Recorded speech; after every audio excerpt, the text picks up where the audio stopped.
Alright, in this video I'm going to tell you about our vacation to Aquatica. We went there as part of a deal from Black Friday where you got to go to Discovery Cove and SeaWorld and Aquatica.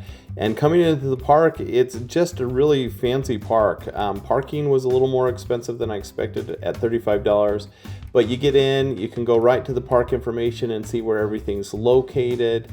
And because we went in March, there were actually quite a few rides that were closed. A lot of concessions were closed. And so we had to make some adjustments. Our children were different ages and sizes. So our youngest, who was a little shorter, couldn't ride everything, but she could do most of the stuff. And again, not everything was open, but there was enough there definitely to keep us busy. There are shows throughout the day where you can see them feed the dolphins, or there's a few different places where they do different things. This was the only one that we saw, and we caught it at the end of the day.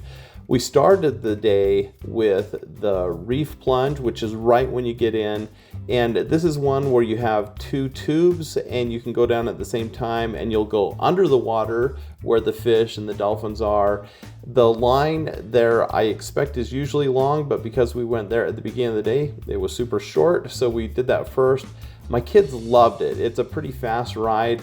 The tube was a little small for me. I'm a big dude, and so I was a little bit claustrophobic in there. And then when you go under the water, you don't really see anything. It's just a water slide, but kind of a cool experience. The Loggerhead Lane is the slow lazy river. They have two lazy rivers in the park, and you will get wet on this one, but it's not too bad. It's pretty chill. I love that there were tunnels where you could see fish throughout. But for us, the big bummer was that the rapid lazy river was closed. So then we headed over to Tassie's Underwater Twist. This is a big tube ride. You can drop off your sneakers and then head up again. Normally I would think this is a long ride, but we got right up and got on. You can go as a single or as a double. And my kids told me that the double was more fun. I went single the first time down, and I thought it was fun, but they were right. I went later, and as you spin around, you see cool graphics that they impose on it. And then at the end, you get sucked into this thing, and I went backwards, which was kind of a bummer, but loved going back to that one with my kids. We then went over to Riptide Races, which is a tube ride where you go side by side with the other racers. And again, this is a single or a double. I did this one double my first time. And I love that throughout you can kind of see them on the side there, and that it opens up and you can see the air outside as well. This one was super cool. And of course you treat it as a race. So when you get to the bottom, you have to look over and see who was the fastest ones to the bottom. That was a really fun one. We then went over to Walhalla Wave, which the Rays Rush was closed through the day. This is one where, because it was closed, a lot less people were there and we got up really quickly. This is a fun one because you get on one of the bigger tubes. It would be 3 to 5 people, and this is where being a big guy is an advantage because you go a little bit faster. I didn't love that the first time I went down backwards the whole time, but it was still a fun ride, and we ended up riding this a couple of times, which was super fun. There are locker rooms there that you can get. Easy to just use the electronic sign up to get a single or a family locker. There are signs throughout the park. There's a walkabout waters for the little people. We didn't use that one at all, but it was cool to see that it was there.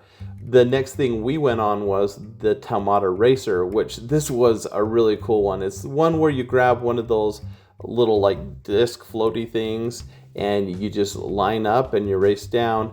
On the way up, you get to see all the other racers, which is really cool. Then you line up and you go down. And again, being a big guy, a huge advantage here. The weight got me to the front. I loved it. So then we went over to the Kids Cove, which again was for smaller children. So we didn't really use this one as much, but our youngest daughter went. And the cool thing about this one is there are little slides, but you can even take tubes on those. So that's pretty cool. Thu's Breakaway Falls, I didn't do that one, so I can't tell you about it. There is a Big Surf Shores, which is a wave pool. During the day, it's pretty chill. Some people were swimming in it, but then once it's actually up and running, it's a lot more fun, and everybody heads out while the waves are going. Then we went over to Wahoo Way, which was my favorite ride of the whole park. This is another tube ride, and you want to ride it double so you have more weight and go faster. It goes in and out, and it was just a super fun water slide. All in all, we had a great time in Aquatica. March is a great time to go because there were literally no lines all day long. We probably, at a normal water park, will go on 5 or 6 rides during the day and spend most of the time waiting in line. At Aquatica in March, our kids probably went on as many as 30 rides during the day, so they would go on the same ride over and over and over and over without having to wait. So it's just a really fun time of the year to go. It was a little chillier, but I didn't mind it at all. My wife carried her towel around to bundle up when she wasn't going down a slide. But highly recommend Aquatica in the spring. This is one of my favorite water parks I've ever been to.